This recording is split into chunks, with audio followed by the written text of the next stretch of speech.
Salut à tous, bienvenue dans cette nouvelle vidéo. Je m'appelle Raphaël Carteni, j'ai 22 ans et je suis étudiant en médecine, entrepreneur et investisseur.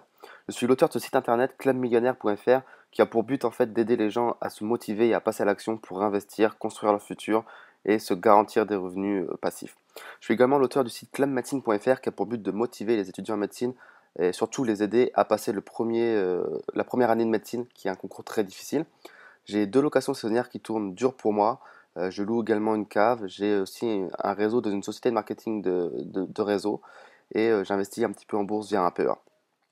Si on considère qu'être indépendant financièrement, c'est avoir plus de revenus que l'on a de dépenses à un temps T, alors on peut considérer que je le suis, même si tout cela reste un petit peu à consolider pour le moment, mais c'est en bonne voie. Alors, qu'est-ce que la location saisonnière? La location saisonnière, c'est tout simplement la location d'appartements ou de maisons ou d'autres types de biens atypiques à une clientèle de passage dans une ville, que ce soit aussi bien des touristes comme on peut y penser tout de suite, qui sont là pour découvrir la ville, etc., mais aussi bien des professionnels en déplacement comme des personnes qui viennent faire des stages, que ce soit des étudiants ou des mutations professionnelles, des déplacements pro au niveau de la société mère, des choses comme ça. Donc, tout type de personnes en déplacement. Alors, comment j'ai découvert moi personnellement la location saisonnière? Comme je vous l'ai dit dans la présentation, je suis étudiant en médecine. Et donc, vous pouvez voir sur cette photo-là mon bureau sur lequel je travaillais quasiment tous les jours, tout le temps, à réviser mes cours. Et dans cet appartement-là, il y avait deux chambres en fait. Et à un moment, je me suis dit, pourquoi pas louer la deuxième chambre? C'est vrai que je suis tout seul dans cet appartement-là. Je passe mes journées à travailler mes cours de médecine. Ouais, je venais de partir de la maison familiale. J'étais un peu seul, quoi. Et donc, c'est un petit peu l'essor de Airbnb, etc. Et là, je me suis dit, pourquoi pas mettre cette deuxième chambre? Je vivrai dans l'appartement et il y aura des gens en même temps chez moi. Sans grands espoirs, j'essaye, je mets une annonce et là, ça cartonne. Comme vous pouvez voir sur l'autre photo, le bureau et le salon étaient dans la même pièce, en fait. Du coup, tous les touristes venant pour déguster le champagne et découvrir cette région m'invitaient tout le temps en fait à boire du champagne et je me suis retrouvé à devenir presque alcoolique finalement parce que je buvais du champagne tout le temps, des petits apéros, c'était très très sympa. Et j'ai reçu beaucoup de personnes, que ce soit des touristes, des étudiants. Comme vous pouvez le voir là, j'ai reçu beaucoup de cadeaux, donc on m'offrait des chocolats, des Ferrero Rocher. Là, on me laissait des petites fleurs dans la cuisine. Là, il y avait quelqu'un qui était venu pour une conférence à Reims. Elle m'a laissé un carnet de notes, un sac à dos, etc. Des fois, je recevais des étudiants, ils revenaient de leur journée de fac à l'université avec un pack de bière dans la main et voilà, on se tapait quelques bières, on discutait, on partageait un petit repas ensemble et c'était super sympa. Ça permettait vraiment de faire du réseau, que ce soit en France et même à l'étranger. Très très sympa. Donc vraiment, on me faisait littéralement kiffer alors que les gens en fait ils payaient déjà pour dormir chez moi. Donc c'était vraiment une situation royale. Il y a même un jour où, comme vous pouvez voir sur cette photo, il y a deux Italiens qui sont venus. Euh, Ils étaient importateurs de vin en Italie, du coup ils étaient dans la région pour les affaires, pour le business. Et un soir ils sont revenus et ils m'ont convié à un brunch, mais voilà, de malade avec tout ce qu'il faut, du bon pain, des asperges, du bon fromage, de la bonne charcute et surtout du bon champagne et du bon vin rouge. Donc ils étaient importateurs de vin et c'était vraiment pas du champagne dégueulasse qu'ils ont ramené. J'étais tellement gêné que je suis allé acheter des petites pâtisseries, des gâteaux, des macarons et on s'est fait un gros festin. Depuis, j'ai vendu plus de 1000 nuits en location saisonnière euh, et j'ai gagné des dizaines de milliers d'euros. Ce qui m'a permis de faire un gros pas vers l'indépendance financière, un gros accélérateur. Rien que cette année, j'ai pu faire 9 voyages à l'étranger, en passant de l'Italie à l'Angleterre, à l'Espagne, à Barcelone, à la Pologne, la Bulgarie, la Roumanie, Rome, et je dois en oublier. Bref, je suis vraiment très reconnaissant pour tout ça. Cet appartement-là, sur lequel vous voyez la photo, il a généré 22 800 euros de chiffre d'affaires. Ça, c'est pour un seul appart. Donc vous voyez que ça peut aller très très vite. Alors, pour vous montrer un petit peu les investissements que j'ai fait, voici l'investissement numéro un. Donc cet appartement-là qui est situé à Reims, il a été acheté en octobre 2013. Dessus, il y a un crédit de 1100 euros et le revenu moyen est de 1900 euros. Alors j'ai mis supérieur à 1900 euros tout simplement parce que le prix de la nuit que j'effectue actuellement n'est pas celui que je pourrais faire au maximum en fait. J'ai pas encore atteint le revenu, le plafond en fait. Donc c'est 1900 euros et plus. Ce qui fait un cash flow positif de 800 euros. L'investissement numéro 2, c'est cet appartement-là. Alors je vous vois déjà venir, c'est exactement le même, les mêmes fauteuils, le même miroir. Ça marchait très bien à Reims, donc je me suis dit, on va faire pareil. Le petit fauteuil Louis XIV, les gens adoraient, le petit miroir baroque. Donc on fait ce qui marche, ça sert à rien de réinventer la roue comme on dit. Donc cet appartement-là, il est situé à Épernay, la capitale du Champagne, donc qui attire aussi beaucoup de touristes, un demi-million par an. Il a été acheté en février 2015, il y a un crédit de 450 euros dessus. et le revenu moyen est supérieur à 1100 euros. Donc là, pour la même raison, je n'ai pas encore atteint le prix plafond en fait. Donc je peux dégager plus que 1100 euros par mois. Donc le cash flow est de plus de 650 euros pour cet appartement. Ce qui fait en tout, avec les deux appartements, un peu plus de 1500, presque 1500 euros de cash flow positif par mois. Donc plus d'un SMIC, ce qui est vraiment très sympa, sans compter l'amortissement de capital et les autres choses qui vont avec, l'appréciation du bien au cours du temps, etc. Alors je reçois beaucoup de messages de personnes qui sont intéressées par l'immobilier, qui souhaiteraient investir, qui veulent se lancer, qui ont des projets, qui savent déjà ce qu'elles voudraient faire, de la location saisonnière par exemple, mais qui ne savent pas par où commencer vraiment précisément et qui ont même des questions un petit peu inquiétantes comme je les appelle. Par exemple, la dernière fois, j'ai eu quelqu'un au téléphone qui me disait j'adore échanger avec vous au téléphone, par message, par mail, sur Messenger, sur Facebook, même autour d'un restaurant. Des fois, c'est vraiment cool de vous rencontrer. Donc, j'adore ça. N'hésitez pas à m'envoyer des mails. J'adore échanger avec des personnes très positives. Mais donc, du coup, ouais, j'ai vu quelqu'un au téléphone il y a de ça quelques semaines qui me disait que voilà, elle voulait investir en location saisonnière sur la ville de Lille, il me semble. Donc, elle me dit qu'elle a repéré un bien, que voilà, et ça lui paraît cool. Et je lui demande combien il coûte ce bien, combien de mètres carrés il fait. Donc voilà, moi je fais le calcul dans ma tête, le prix du mètre carré, à combien ça revenait. Et là je lui demande quel est le prix du mètre carré dans sa ville. Et là elle n'est pas capable de me répondre, elle ne sait pas. Et ça, pour moi, c'est un peu une question inquiétante parce que pour faire une bonne affaire dans l'immobilier, il faut savoir combien vous allez acheter, vous, le prix du mètre carré et combien il est dans votre ville, combien c'est le prix du mètre carré moyen. Parce que c'est ça qui va conditionner votre bonne affaire ou pas. Si vous achetez bien en dessous du prix du marché, vous êtes quasiment sûr de faire une bonne affaire. Alors que si vous achetez au prix du marché ou au-dessus et qu'il y a des travaux, je ne sais pas, vous n'allez pas faire de bonne rentabilité, de bons cash flow, etc. Autre exemple, quelqu'un qui me parlait sur Messenger et on parlait, elle avait son projet de location saisonnière également, je ne sais plus trop dans quelle ville. Et là, elle me dit, enfin, elle comprenait pas comment son apport pouvait influencer sa mensualité de crédit et donc son cash flow. Et elle ne comprenait pas. Et là, pour moi, c'est super inquiétant parce que on ne peut pas investir dans l'immobilier si on ne sait pas ça. Et si vous ne comprenez pas ce que je suis en train de vous dire, comment son apport peut influencer son cash flow à la fin, formez-vous, c'est la meilleure des choses que vous pouvez faire pour le moment, parce que sinon vous allez faire de grosses erreurs qui vont vous coûter des milliers d'euros.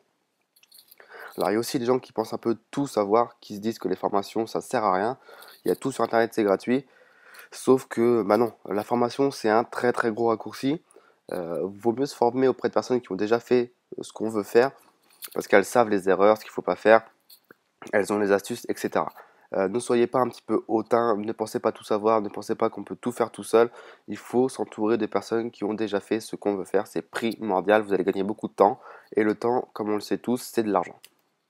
Alors tous les jours, moi avec mes locations saisonnières, l'argent tombe. Par exemple, vous pouvez voir sur cette journée de hier seulement, ça représentait un chiffre d'affaires de 3025 euros, de 2325 euros, oui, pardon, en jeu, ce qui est plutôt énorme. Donc vraiment, ça crache beaucoup d'argent. Euh, Aujourd'hui, c'est un des business en immobilier qui crache le plus d'argent. Après, ça sera la colocation. Mais c'est vrai qu'aujourd'hui, avec les locations classiques, nues ou meublées, c'est compliqué de faire du cash flow intéressant. Ou alors, il faut avoir beaucoup d'appartements pour dégager des revenus très confortables. Alors qu'en location saisonnière, avec un seul appartement ou deux, on peut déjà dégager facilement un SMIC. Et tout ça, ce qui est magique, c'est que ça tombe pendant que je dors.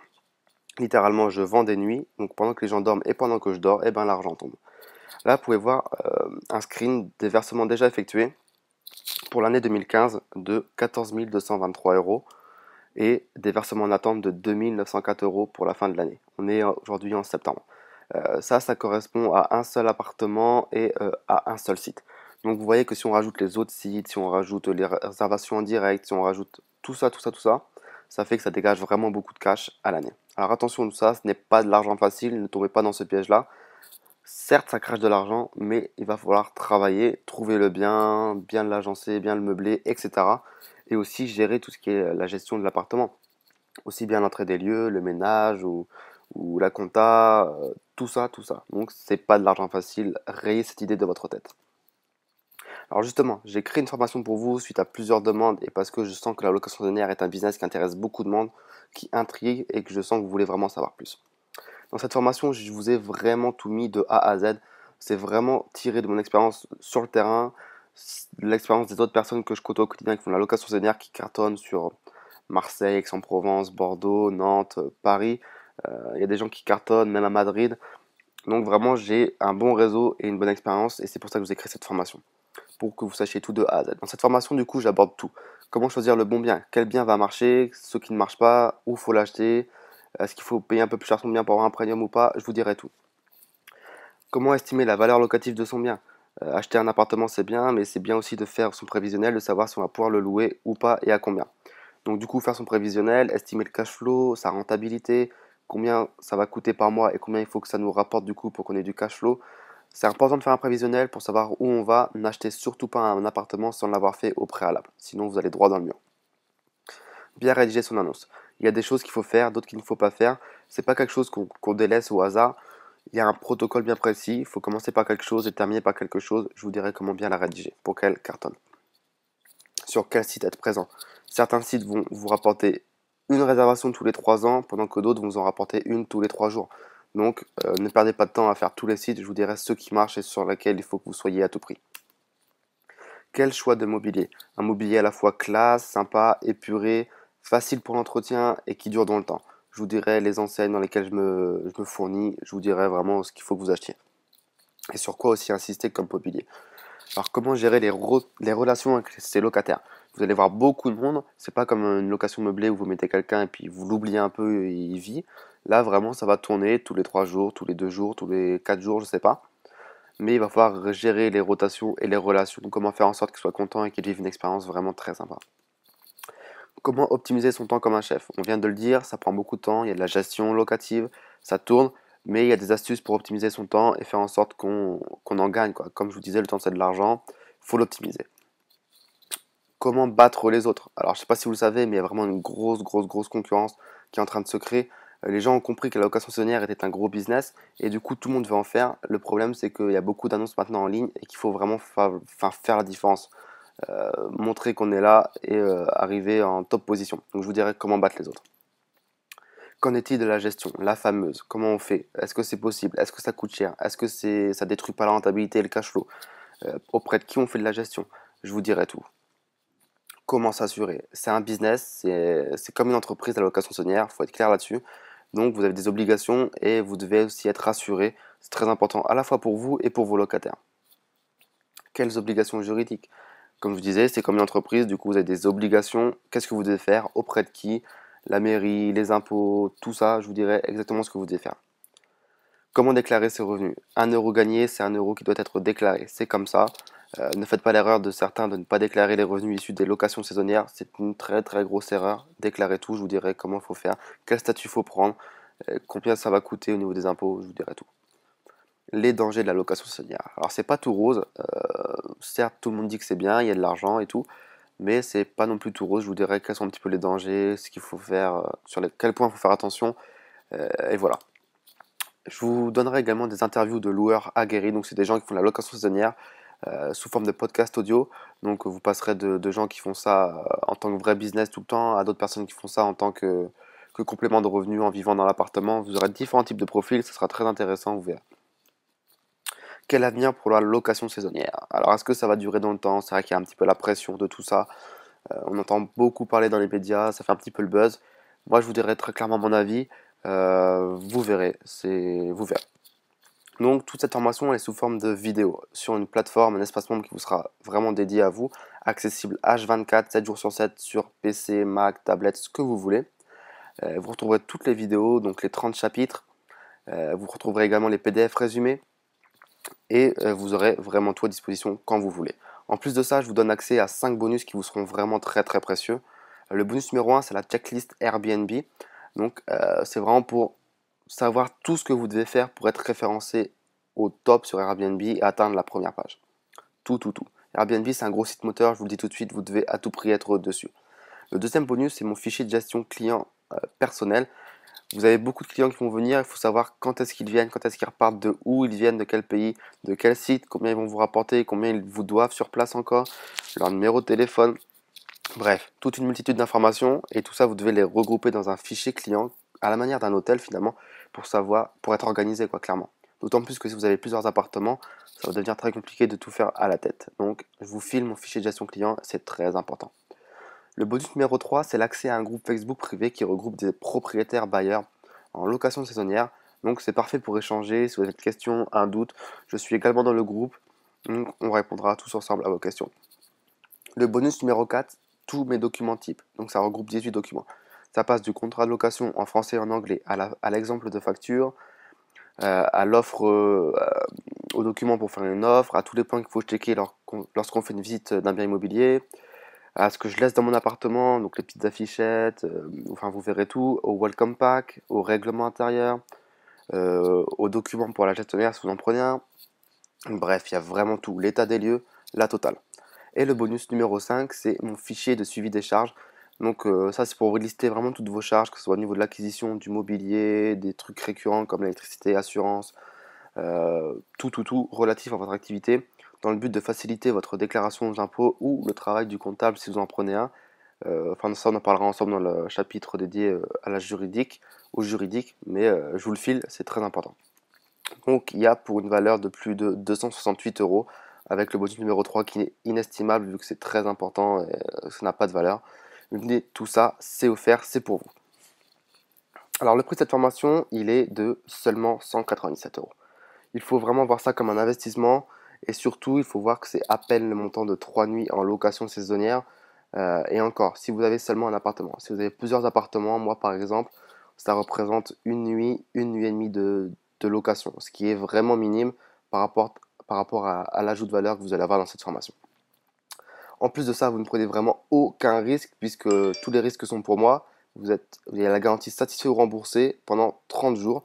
C'est simple. Si vraiment je vous apprends rien, que vous me dites que c'est de la merde, quoi, clairement, que vous n'avez rien appris, je vous rembourse. Je ne veux pas de votre argent si je ne vous apporte rien. C'est aussi simple que ça. C'est mon éthique et vous m'envoyez un petit mail et vous serez remboursé très rapidement. Sur ce, moi je vous dis à très bientôt et peut-être de l'autre côté, j'espère. Ciao, ciao.